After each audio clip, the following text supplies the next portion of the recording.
Hello, good morning. If you are new to the channel, welcome to the Surgical Doctor. I'm Lauren-Jane. I've just finished F2.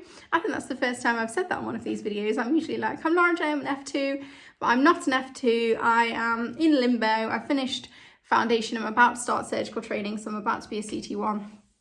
And I'm going to talk to you today about anatomy and how I study anatomy, because I'm obviously doing quite a lot of anatomy because I'm studying for MRCS. So I'm going to show you my notes, how I used to do it in med school and how I'm doing it now.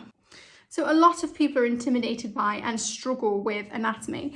And I think that's partially because there's just so much of it, you know, like you can spend a career studying anatomy. So I think the first thing to think about anatomy is don't be stressed out by it, because you cannot possibly know everything. You could spend an entire lifetime studying the entire anatomy of the body and you know, still always be fascinated by things. That said, as doctors, as med students, we need to have a very good understanding of anatomy in order, especially to be surgeons. So it's important to understand it. I think the problem many of us have with anatomy is that the way we are taught it isn't very intuitive, and you're kind of encouraged to do a rote learning sort of thing.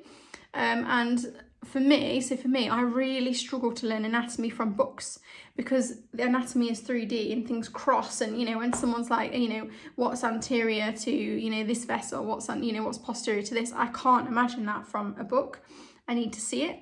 And once you get beyond those initial med school years of, you know, being able to do anatomy and dissection, it's quite difficult to grab hold of that. So if you are someone who's still able to do dissection, really utilise those sessions, because they are amazing. Believe me, once they're gone, they are gone. And, you know, I wish I could still have them. So with that in mind, I'm going to show you the resources that I use to try and get ahead with anatomy. But first, let me show you how I would do my anatomy drawings and notes in med school. So I am a very visual learner. So I found it really helpful to kind of draw everything out like this. This is not just how I did anatomy, this is how I did all of my med school notes. And the key to this is, do not regurgitate. If you take one thing away from this video, it's this: you do not regurgitate what you read in a book. You must rewrite it in your own words, because if you rewrite it, you can do so on autopilot and you will not take it in, and you are wasting your time.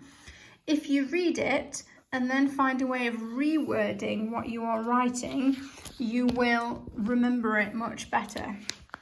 So in terms of anatomy, I always tried to use as many pictures as possible. I would print them out and I would try and write it down in intuitive ways. Like I said, I don't consider myself to be necessarily the smartest person that ever went to med school. So I would do lots of pictures, lots of colour, lots of visual diagrams, which helped me to try and remember things visually.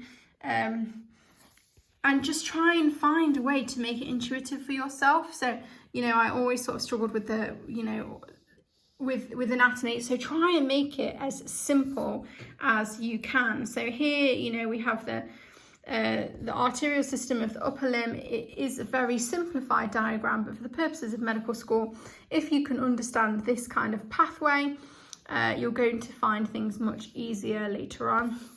So it's just finding ways to be very simple. Obviously this takes a lot of time.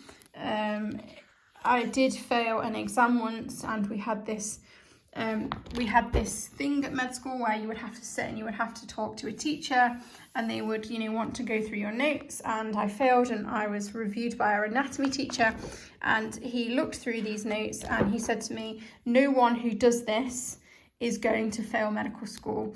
So, you know, that's from my anatomy lecturer. So what I've tried to do is every single page here is a lecture, whether it be physiology, anatomy, whatever it was, everything is in here in a way that is hopefully intuitive to me. And I've done it in colour, which makes it much more fun. I know it's silly, but it does. So, you know, these drawings, that's not one of mine. I don't know where that one's come from. I'm not the best drawer, you can tell.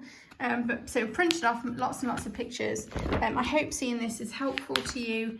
I'll show you another one. So this I found really helpful. Is just to kind of like have the diagram and write all of this stuff down as a quick reference guide for when I needed it. Because this stuff's hard, isn't it? I'm not sure how much of this you want to see. That probably gives you an idea. Let me show you. So I did this for all of my subjects. And just, this is what helped me get through med school. Okay, so now I'm going to show you how I study anatomy. I'm going to show you the resources that I use. So the first thing that I do is I use Ackland's Anatomy. Now this is, if you've got Royal College of Surgeons England membership, this is free. So on the basis of that, I recommend having a med student membership because Ackland's is so good. Now I'll show you a bit of Ackland's. It's very old, it's very dated, but it's so complete. Now, it's not clinical anatomy, it's not clinically focused. So I use Ackland's as my starting point. So I watch all of the Ackland's videos for a certain chapter, aka, you know, lower limb or upper limb or trunk. I then take the exam and then I move on to my next resource. So I'll show you Ackland's and then we will move on to the next resource. So this is Ackland's, here it is. I've got access through RCS. There are these 5 chapters. I'm currently working through the trunk. It's very complete, it goes through everything in these. They've got fresh specimens. I won't go and show you obviously through, but there are videos for basically everything, and then there are reviews and recaps. As we saw in the section on the spine, the rib. So they sort of go through everything for you, and it's easy to see it. So this is much easier for me because you see it in the real body, how it all fits and works together. So at this point, let's say I'm studying the lower limb, I've done all of the videos and I've done the test. And what I want now is I want more of a clinical focus. So I go straight over to pass test and I go on the teach me session and I let Harold Ellis teach me the clinical anatomy of what I've already learned. So it helps me consolidate what I learned in Ackland, but obviously different teachers teach things differently. So it really helps me to consolidate and test what I've already learned on Ackland, and I'll show you a bit of those videos now. Okay, so here's past test. This is a test me section and a teach me section. I've never used the podcast actually, maybe we should look at those. But I go to the video section.